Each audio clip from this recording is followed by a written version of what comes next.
Hello, everyone. This is Rob Golfi with REMAX, the Golfi Team. Welcome to the Golfi Real Estate Show Niagara edition with host Stephanie Vivier. Well, hello there, Rob Golfi. Did you have a nice Thanksgiving?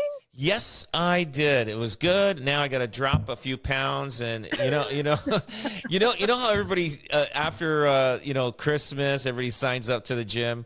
Well, I used to have a trainer that trained me in. It was right up to COVID, I think I went. And then after COVID, it kind of peered it off. But now I signed up with somebody to train me. But the training that I need is not an hour long. I can't do it. It's too much. I got too many things on my mind. So I told this trainer, I go, look, I need an intense half-hour workout. I go, if you can do that, I come in, I'll be in just before we get started. Give me a half-hour intense workout, and I'm out the door. And they're going to work on that for me, so I can go. Right now, I got 2 days a week scheduled. I'm hoping to get a third day if there's an opening, but she's pretty tied up. So I'm looking forward to that.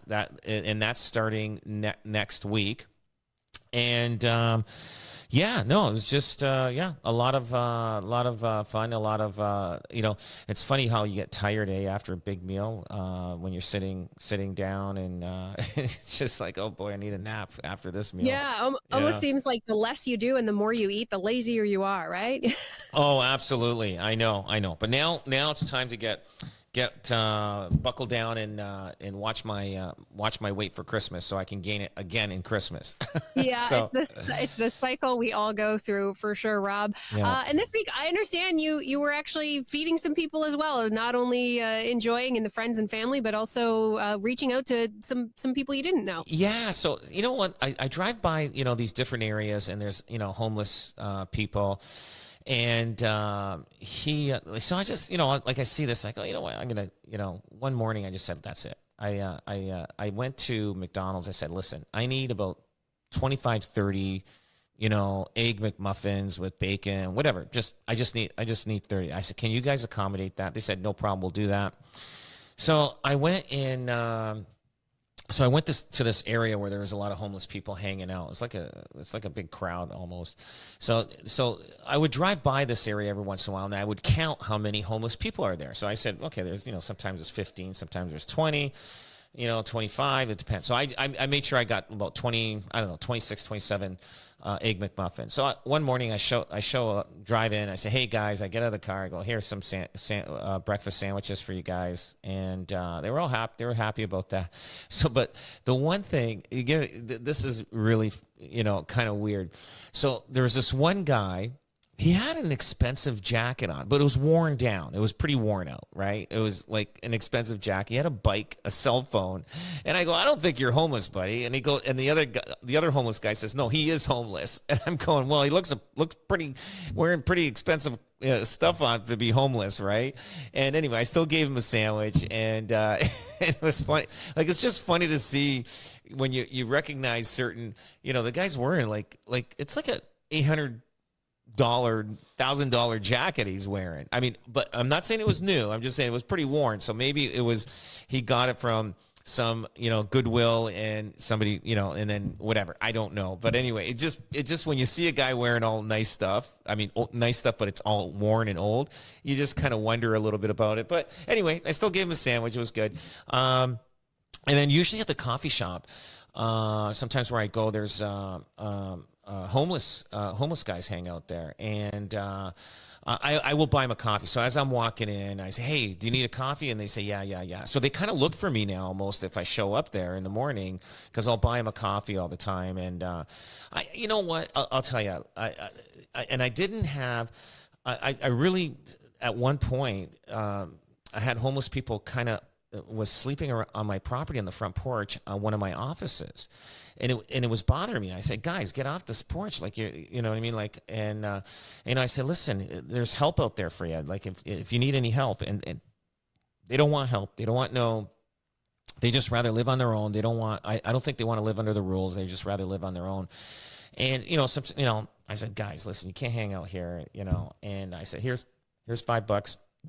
buy yourself some lunch or whatever you need and stuff like that. And a lot of times they don't really want food. I don't know why. Like I know they're probably in drugs and some of them or whatever they get their hands on and whatever they get money for. But anyway, yeah, I just, I feel sad for them. And it's not just mental illness. A lot of these guys just had bad luck. And they just, ended up getting, separated, divorced. There was one guy, I gave him a sandwich and he goes, is there anybody in the tent? Yeah. He goes, my wife's in that tent. I go, holy smokes. I go, wow. And, I just couldn't believe, like, there's couples out there as homeless. And I'm like, you know what? It's hard to take. And I kind of look at it to, you don't want to be in that situation. So you want to be, you just kind of look at it and say, hey, like not everybody has, life is tough out there. So I just wanted to, just help out every once in a while. And I can. And, and most of those guys are good guys. They do not want to cause trouble. They just are just living life. They're just going through life. That's it. And they're not out to cause any problems. And they may steal stuff if you have stuff around your house, but they're not really there to really hurt anybody or anything. So if you got any stuff, so don't leave it around no matter what, especially there's homeless people around.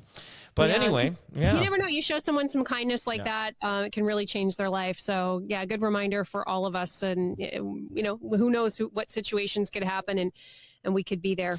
Let's talk real estate, Rob. We got some big numbers and big changes. Yeah, so yes. So I checked the numbers in Niagara, like for the month of till now. So in Niagara, it's up 22% in sales from last year this time, which is good. I mean, things are starting to move, and there's confidence in the marketplace. And same thing in Hamilton, 20% up. Same time last year versus this year, we're up this year. So things are moving along. Now the big news is going to be when they do the announcement, and I think it's next week. Whatever they're going to do, a 0.5 point rate drop or a 1/4 point rate drop. So we know they're going to probably do a 1/4 point, but that 0.5 point will make a huge difference. They should have done it earlier this month. But anyway, I do feel things are starting to happen, and people are starting to go out there and starting to buy and getting in, getting involved in home ownership. A lot of I talked to mortgage brokers, and they're saying they're getting a lot of pre-approvals, so they're starting to look for houses.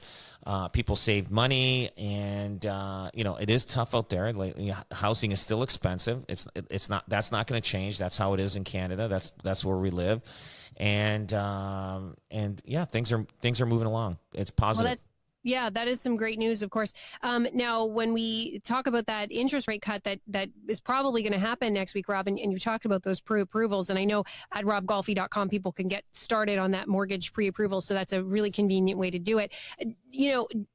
People have a few days. Should we really get the ball rolling here? Because I think, and correct me if I'm wrong, when those interest rates drop, we probably will see more of these increases that you've just told us about. Absolutely. Now get into the market now. If you're buying, get into it. If you've been sitting on the fence, there's a lot of inventory out there. You can negotiate a decent deal still. But once we hit into the new year, that is going to change. And that's the big question a lot of people are saying right now. It says, number one question people ask me is when should I sell? And it is a huge topic even on Reddit. I'm not sure if you've been on Reddit at all, but if people don't know, it's another platform that people go on there and they can discuss certain things. If you want to talk about real estate, you can go on there. And I printed off some of the Reddit questions and answers. It says here, here's one here. I'm selling my house, but I don't need to sell immediately. I'm getting conflicting info on whether housing prices will go up or down in the next several months. Should I sell by now or should I wait? Well, to me, I think if you can wait, fantastic. But what I'm saying is, in my experience, in my opinion, this is my opinion. I'm not saying this is going to happen.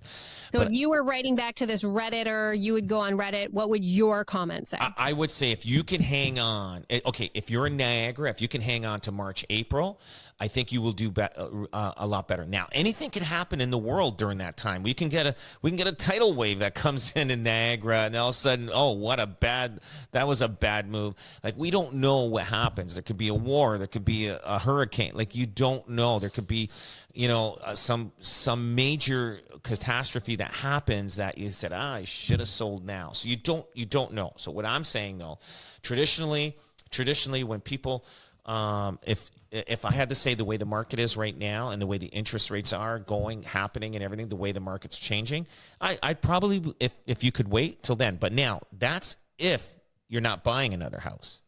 That's if you're not buying another house. You're selling your house. Most of the time, that's the case, right? We want to buy, and especially when you're building the family, you want to get something bigger, something better for the family. Yeah. So if you're going to buy in a busy, hot market, or if you're going to sell in a busy, hot market and buy, you're buying in the same market. So it's no different than you selling now and buying now. It's no different. So the numbers work out the same. It balances out. Here's another one here. It says statistically, 80% of people move between March and September. That's it. The fall market, March, but there's that spring market. February, March, April is when people sell. Here's another one. It says the one plus about selling in a down market is that you also be buying in a down market, just what we said here. And it says, assuming that's your plan, it also means lower closing costs on both properties. The good thing is that you have time on your side, so you can ride out crappy offers you may get and wait for the right buyer. If the one plus selling in a down market. So we're right now in the market's on hold. It's not going down anymore. It's not going up right now. It's just kind of frozen. But there are some good deals out there. January, February is very slow time in the housing market. This is somebody that doesn't know this here. I'll tell you. January, February, slow time in the housing market. You will not get the same exposure as listing in the spring. Well, I'm going to tell you something.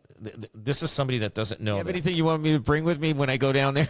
Yes, I have some old Tupperware. I got to get back to that. Yes, Tupperware. Yeah, they're probably waiting for that for sure. Absolutely. Rob Golfi, thank you, sir. Always a pleasure.